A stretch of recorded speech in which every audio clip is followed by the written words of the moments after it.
If you're ever really going to put anything on the internet, don't put your real phone number, don't put your real address, you know.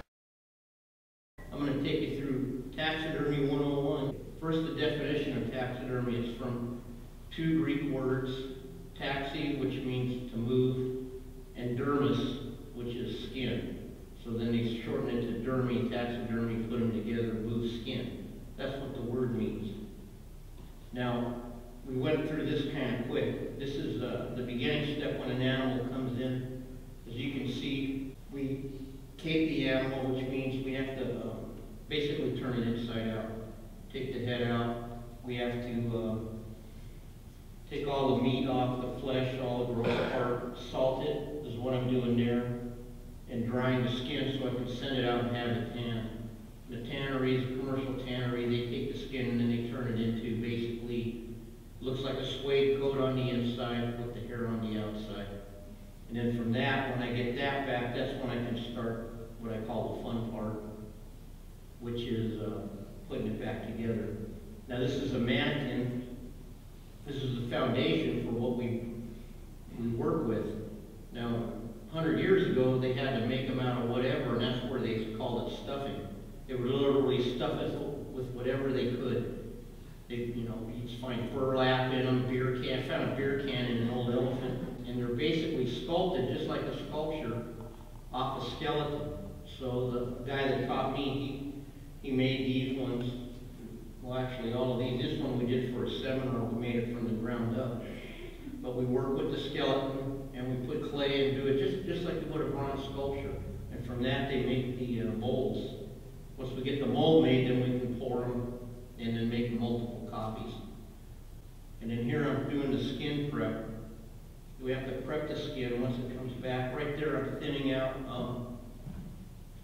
the tear duct area on the beam, getting it thin so I can tuck it in here. Got to thin out around the eyes, the nose pads, everything.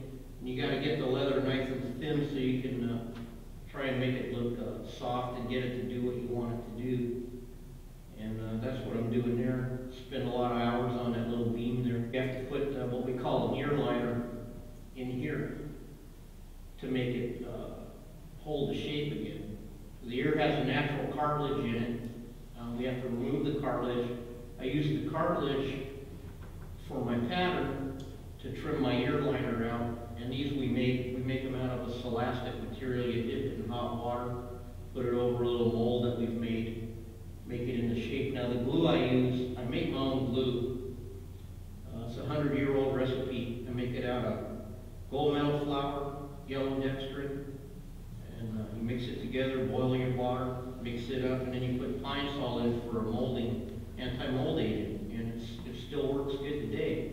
And if you think it doesn't work, come to my shop and try to pick some stuff up off the floor from where I spilled.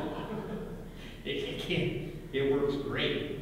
So basically, I'm putting the glue in there. I'm going to slide the ear liner into the ear skin there, and then taxi it into position. And then here I'm rebuilding the muscles with clay. And the way the ears work, they have two muscles, upper one and lower one. All muscles pull. So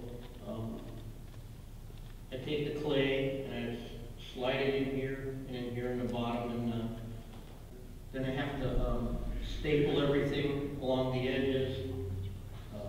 Put the Coca-Cola cups in there. It's very important to use Coca-Cola cups. No Pepsi, only Coke. The reason why is because they're wax and they won't stick. There's actually a legitimate reason for it. That's just because I like Coke. When I staple all of that there, that holds all the detail in place while the glue dries. Then here, it shows we're going to set the horns on the mannequin. And I think you can see in here I have to cut it to trim it to fit. And then there's a slot on the mannequin right here where I just lay down the horns into and attach them. I float some Bondo in there first underneath, and then I screw them on top. And as you can see, this thing's kind of bigger than me, so sometimes it gets a little challenging. And then here, I'm going to blend. You can see the screws I put in, and I'm mixing mache up here to blend all this, the skull plate back into the mannequin, and basically build up all the meat and all the muscles that have been removed when we clean the skull. We have to boil the skull to get all the material up there so no bugs get in that too. It's a lot of steps to it. But my paper mache, I make that too. I make that out of, we make it out of plaster, a little dextrin, and then I use that blown insulation now that you can get. And I like to, if anything I can make it, I like to make it because it just, I don't know, I think it's kind of cool.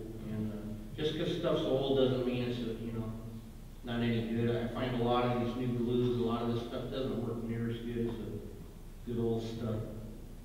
So next, the people's favorite is the eyes. Now the eyes I get from a company in Philadelphia called Mohican Eyes. And they're, you can't tell in the picture, but they're really, really highly detailed. If you went up and shined a light into that eye, there's the iris in there, the bluish color. There's veins, they're all veined. I put a pretty dark eye in my elk. They have a kind of a lighter brown eye, but when you're mounting stuff, the darker the eye, the more animated it'll look. Because if you have a lighter eye, it kind of gives it that startled look that you want to avoid. Here, I'm putting what I call smoothing clay. It's a little bit of clay, not to change the muscle tone, but just to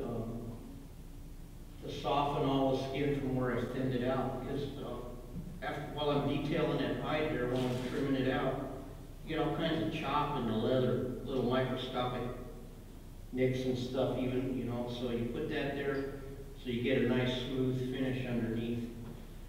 And then apply the hide glue to the whole mannequin. And it looks nice and neat here, but you gotta come to my shop, don't stand around me. They call it the 10-foot rule. Most people don't let me get within 10 feet of them. It's not safe. Now here we applied the hide. Luckily I got help that day. Like I said, when stuff's bigger than me, it really gets challenging. But this thing was so big we couldn't even flip it all the way over to be able to line up the skin the easy way. So I apply the skin on there, and then I start the real fun part, lining everything up. I call it roughing in. I kind of set the face up. I get everything all lined up where I want to get it. A lot of guys at this point, when they put the face on, they'll go ahead and sew it up.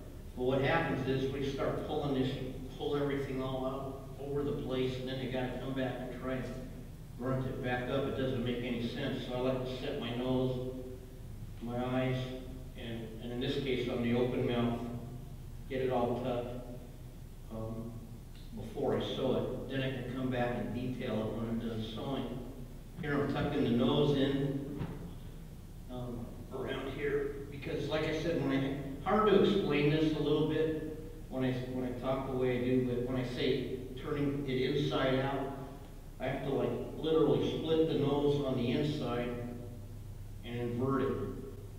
Same with the ears, you turn them inside out, and then I get all this thin, and now I got like a little tube, like your nostril, and I'm sticking it back.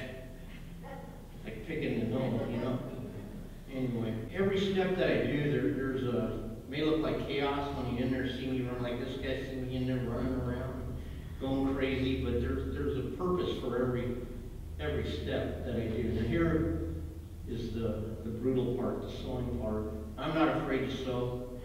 I can sew pretty fast, but a lot of taxidermists hate this part. I use the pliers. I really get a good grunt on that, and the thread I use is another recycled thing. It's if you ever cut a cable for your TV, if you snip it and you look at it, there's the rubber, and then you see the little white material in there. That's what I use for my thread. It's kind of like dental floss. So it might start out this thick, but when I start thinning, sewing and grunting on it, it thins out and it doesn't pull away from itself. Because a huge battle for me is, or any taxidermist is, when you wet leather, just re-stretch it, rehydrate it, and work with it. Well, when leather dries, it wants to shrink and pull away. So, you know, your challenge is to get something that's not going to pull back, and then to find a string that what I call doesn't let go on itself. Like when I basically sew, it'll hold on itself. It doesn't let go as you so it stays there. And then when you run on it, it really stays there. But there's a few important tips. You can break this thread, even though they say you can't. And when you do break it, it's a good thing that look away from the pliers. Otherwise, it hits you in the glasses, knocks you out. When that happened, I was on a ladder, something really big. Knocks you off the ladder into the wall and knocks you out. That's an important safety tip. Where is the cell line?